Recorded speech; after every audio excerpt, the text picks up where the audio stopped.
viewers, how's everybody doing? My name is JC and this is the Cuban Redneck DIY channel where we do cooking and grilling on Tuesdays, DIY stuff on Fridays. If this is your first time here, I want to give you a warm welcome. And if you play the lotto often, do yourself a favor. Smash that subscription button and go play your favorite numbers because karma is always watching. So with that said, today I want to talk to you about a conversation I had with some friends over the weekend. And we were reminiscing about Cuban desserts that we don't see that often. One of them being Dulce de Leche Cortada. If you're not familiar with that, it's a Cuban curdled milk dessert. It's a little bit lemony sometimes, obviously cinnamon. And I prefer the cinnamon over the lemon any day of the week. But nevertheless, I think the biggest issues that you don't see that is because it's somewhat of a crapshoot. You either end up with a Dulce de Leche Cortada, you end up with some cottage cheese. It's all depending on how the milk curdles.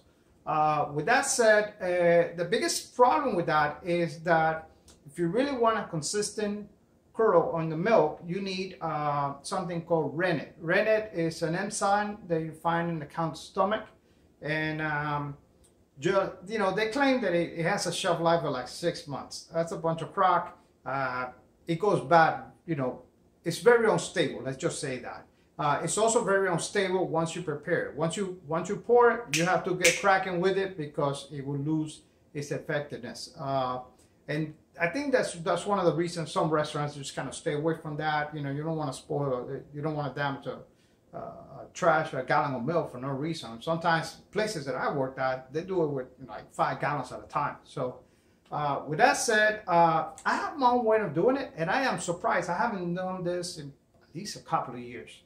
So if you like Dulce de Leche Cortada or never had a curdled milk dessert, check this out. As I started to record this video, my friend Chris stopped by to borrow a tool. And as he was getting ready to leave, I told him, hey, stop by a little bit later. I am making a Cuban dessert called Dulce de Leche Cortada. It's very similar to a curdled milk dessert, and I am sure your wife will like it. With a extreme disappointed face, he goes, sorry, my wife is lactose intolerant.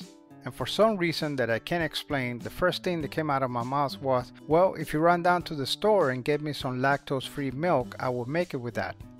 That's how my first lactose-free, sweet curdled milk dessert based on the classic Cuban Dulce de Leche Cortada came to be. The ingredients are very simple. Half a gallon of milk, let that be lactose or not, white sugar, brown sugar, cinnamon sticks, cinnamon powder, and reluctantly, to please the purists, I added a skin of the lemon. I will eventually come to regret it. And before you get a whiplash trying to smash the dislike button, let me explain. Both lemon and vinegar work as far as getting the milk to curdle. My preference for vinegar is based on scientific fact, although that carries very little weight as of late. I think that we can all agree that lemon is a fruit, and because of that, depending on the maturity, the species, when it was picked, and a mirage of other variants will have an effect on the acidity level or pH of the lemon juice. Because of this, it is impossible to predict how much lemon juice is going to be required. Then there is the issue of taste. Once you put lemon on the milk, you will never get that taste out of it. I think that's why people use the lemon skin. It is to reinforce the taste, although more often than not, it clashes with the cinnamon. On the other hand, vinegar is a man-made distilled product, and just like other distilled products, for example whiskey or rum, it can be produced within a pretty tight tolerance.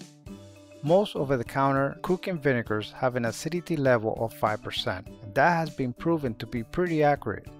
Something else. Believe it or not, vinegar is pretty transparent as far as taste and aftertaste is concerned, and why it's often preferred for making cheese. Okay, enough with the rant, let's make some Dulce de Leche Cortada. We will start by placing the milk in a large deep saucepan or pot like this one and bring it to almost a boil over very low heat. Yes, very low heat. We don't want to create a crust on the bottom of the pot. And if you want to get fancy, you can use a candy thermometer like this one. We want the milk about 135 degrees. Understand that milk boils at 150 and we don't want to get there. You want to keep stirring and fill the bottom, making sure that you're not forming a crust. Once the milk comes up to temperature, turn off the stove and let's pour the vinegar over, trying to cover as much area as possible. Being very careful and slow, stir the milk as it starts to curdle, just for about 30 to 40 seconds. Tip number 1. If you cool the vinegar by placing it in the freezer 15 to 20 minutes earlier, it will accelerate this process.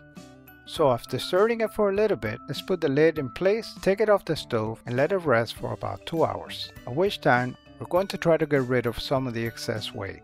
This will cut our cook time by better than half. There are many ways to do this, but I opted to rig a strainer over a mixing bowl using some metal screws, line the strainer with shop towers and go for it. Not a good idea. Inside the sink would have been a much better choice, but I was concerned about the camera angle. Besides, a little spillway won't kill me.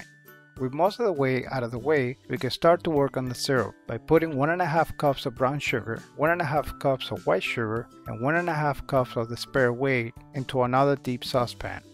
Bring that to a boil, add your lemon skin if you need to have it, add your cinnamon stick, and cook on high for about 5 minutes. At which time we're going to add our curdled milk and then what was left on the strainer. As it comes back to a boil, I like to add a little bit of cinnamon powder and a pinch of salt. Continue to cook on high for 8 to 10 minutes, at which time it will start to look like this. We can then remove the lemon skins and the cinnamon sticks and cook for another minute or so. That is it. I put a lot of emphasis on the curdled milk because it makes or breaks the Dulce de Leche Cortada.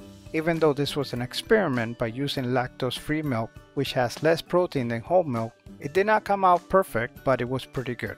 Now I know that I need to give it a little bit more rest time and perhaps a little bit more vinegar, and without a doubt, skip the lemon skin. Please support this channel by subscribing, liking, and sharing. And don't forget to hit that notification bell. Thank you.